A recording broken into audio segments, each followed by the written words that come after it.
Tasty sponge dosa తయారీ విధానం. ఒక గ్లాస్ మినపప్పు తీసుకుని ఒక గిన్నెలో నానబెట్టుకోవాలి విడిగా. ఒక గ్లాస్ మినపప్పుకి 3 గ్లాసుల బియ్యం వరకు తీసుకొని అందులో హాఫ్ కప్పు పచ్చిశనగపప్పు, 2 స్పూన్స్ మెంతులు తీసుకుని నానబెట్టుకోవాలి. ఓవర్ నైట్ నానబెట్టుకోవచ్చు, లేదంటే 6 అవర్స్ నానబెట్టుకుంటే సరిపోతుంది. ఒక గంట ముందు అటుకులు నానబెట్టుకుని ఉంచుకోవాలి. ఇవన్నీ కలిపి గ్రైండ్ చేసుకోండి. పిండి నైట్ అంతా పర్మెంట్ అయ్యే వరకు ఉంచుకోవాలి. ఇలా పర్మెంట్ అయిన పిండిని కలుపుకోండి జాగ్రత్తగా. మనకి కావలసినంత గిన్నెలోకి తీసుకుని సాల్ట్ కలుపుకోవాలి. మిగతాది ఫ్రిడ్జ్లో నిల్వ ఉంచుకోవచ్చు.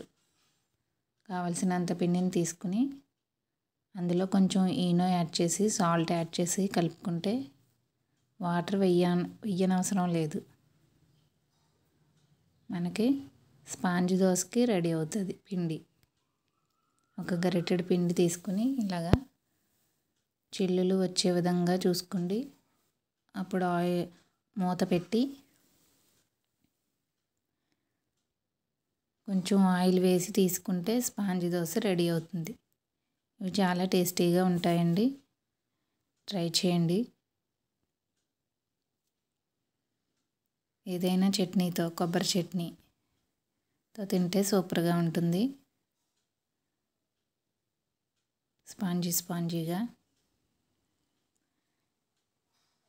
నెక్స్ట్ ఇదే పిండిని వేరే దోశలా కూడా వేసుకోవచ్చు.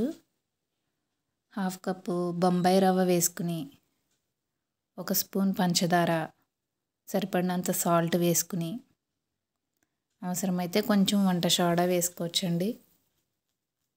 బాగా కలుపుకొని పక్కన పెట్టుకోవాలి.